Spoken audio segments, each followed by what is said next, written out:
बिस्मिल्लाहिर्रहमानिर्रहीम। अस्सलामु अलैकुम। पसंद और मोहब्बत। एक बुज़ुर्ग से किसी ने पूछा, पसंद और मोहब्बत में क्या फ़र्क है?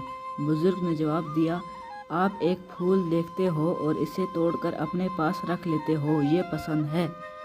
और अगर आप इस फूल को रोज़ाना पानी देते हो और इसका ख्याल रखते हो तो ये मोहब्बत है। हर चीज़ हमें मिलने की नहीं होती। कुछ चीज़ें खूबसूरत धोखा और बदतरीन शर भी होती हैं। अल्लाह करीम से किसी चीज़ के ना मिलने पर बदगुमान नहीं होना चाहिए। दरख्त बूढ़ा होकर फल ना दे, साया ज़रूर देता है। काश ये बात औलाद को वक्त पर समझ आ जाए। रास्ते और फासले में बड़ा फ़र्क होता है। रास्ते तय करने पड़ते हैं और फासले समेटने पड़ते हैं। रास्ते वो जो मंजिलें तक ले जाने का सबब बनते हैं और फासले वो जो अपनों से दूर ले जाने का ज़रिया बनते हैं।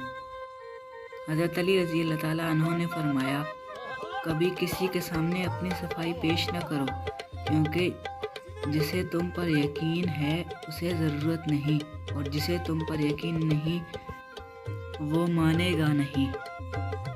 कोई शय जब कम पड़ती है तब उसकी कीमत समझ आती है।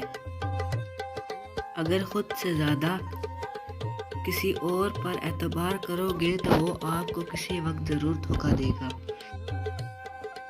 माँ के बाद अगर कोई सबसे ज़्यादा दुआएं देता है तो वो रिश्ता बहनों का होता है। अल्लाह पाक मेरी सब बहनों को सलामत रखे, आमीन।